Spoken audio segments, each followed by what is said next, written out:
Guys, welcome back to another video. और आज इस वीडियो में हम डिस्कस करने जा रहे हैं कि ये जैसा कि हम देख सकते हैं यहाँ पर ये है हमारी ओला की S1 एयर और अपनी ये यहाँ पर खड़ी है, ये है ओला की S1 प्रो। तो ओला की S1 एयर और S1 प्रो के बीच में मेजर डिफरेंसेस कौन कौन से हैं वो हम डिस्कस करने जा रहे हैं। सबसे पहले एयर की अगर हम बात कर लें तो देखिए इसमें इसका जो दाम है ये आपका 1,30,000 के आसपास है, 1,30,000 के आसपास इसका दाम है, 1,30,000।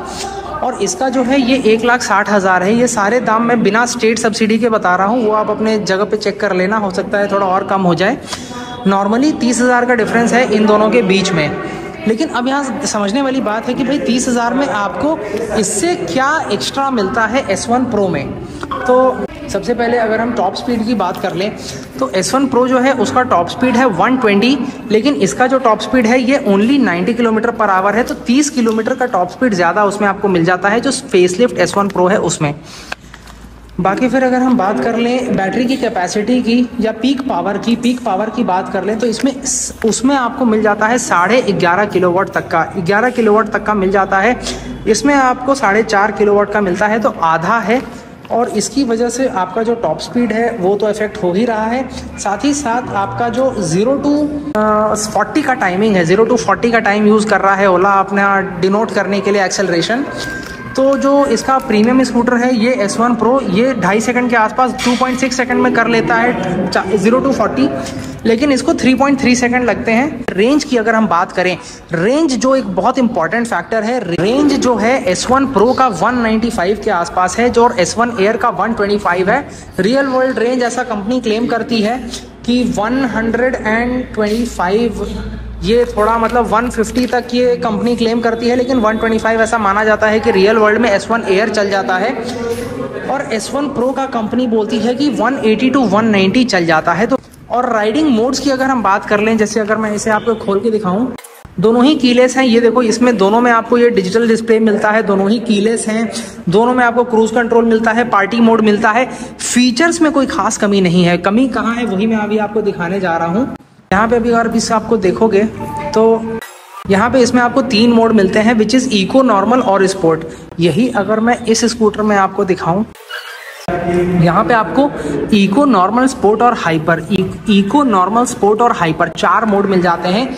एक मोड एक्स्ट्रा मिलता है, फिर कुछ कलर ऑप्शंस के डिफरेंस हो जाते हैं। फिर बाकी टच स्क्रीन दोनों में मिल जाता है। बूट स्पेस दोनों का ऑलमोस्ट सेम है, इसका भी 34 लीटर है, इसका भी 34 लीटर बूट स्पेस है। इसमें अगर हम देखेंगे तो पहले आपको ओला के S1 प्रो में मोनो शॉक मिलता था, इसमें यहाँ पे फ्रंट में आपको एक मोनो शॉक मिलता था, लेकिन अब इसमें भी डुअल शॉक आने लगा है। और ये यहाँ पे जो हम्प था उसको भी हटा दिया गया है, यहाँ पे भी आपको डुअल शॉक मिलता है। तो ये वाला जो डिफरेंस है उसको भी ब्रिज कर दिया गया है। और lastly rear suspension mono shock था, अब उसमें उन दोनों को भी हटा दिया गया है।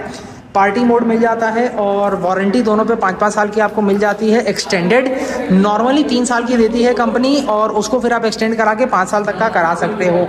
इसीलिए अगर हम देखें, मेन जो डिफरेंसेस हैं वो बैटरी कैपेसिटी में है, रेंज में है, टॉप स्पीड में है, परफॉर्मेंस में है, फीचर्स में नहीं है। तो अगर आपको बहुत लंबा नहीं जाना है तो ये भी आप S1 एयर भी ले सकते हो। जितने कूल फीचर्स हैं ओला के वो सारे आपको S1 एयर में भी मिल जाएंगे। कलर्स भी इसके बहुत फंकी हैं, यहाँ पे आपको ये रेड कलर मिल जाता है, नियॉन कलर मिल जाता है इस वजह से। और इसमें आपके 30,000 रुपये भी बच जाते हैं। सेंसिबल चॉइस ये ज़्यादा लग रही है, अनलेस एंड अनटिल आप परफॉर्मेंस के लिए ही एक इलेक्ट्रिक स्कूटर ले रहे हो, तब आपके लिए ये आंख बंद करके यही चॉइस रहने वाली है, क्योंकि इसमें एक्सेलरेशन भी ज़्यादा मिल रही है, टॉप स्पीड भी ज़्यादा मिल रही है, रेंज भी ज़्यादा मिल रही है। रेंज में डिफरेंस है, एक्सेलरेशन में डिफरेंस है, टॉप स्पीड में डिफरेंस है, बैटरी की कैपेसिटी में डिफरेंस है, चार्जिंग टाइम में भी डिफरेंस है, क्योंकि ऑब्वियसली चार्जिंग टाइम जो है वो इसका सिर्फ 5 घंटे है, लेकिन उसमें बड़ी बैटरी है तो चार्ज करने में आपको 6.5 घंटे लगते हैं। और यही था एक छोटा सा कंपैरिजन ओला के 2 सबसे पॉपुलर मॉडल्स के बीच में। ये है आपका S1 एयर और ये है आपका S1 प्रो। दोनों ही बहुत अच्छे स्कूटर हैं, दोनों ही फीचर रिच हैं। आपके बजट में कौन सा फिट हो रहा है और आपके रिक्वायरमेंट में कौन सा फिट हो रहा है ये आप कमेंट करके बताओ, या फिर इस बजट में और दूसरा कौन सा स्कूटर है जिसको आप ज़्यादा प्रैक्टिकल समझते हो। Thank you.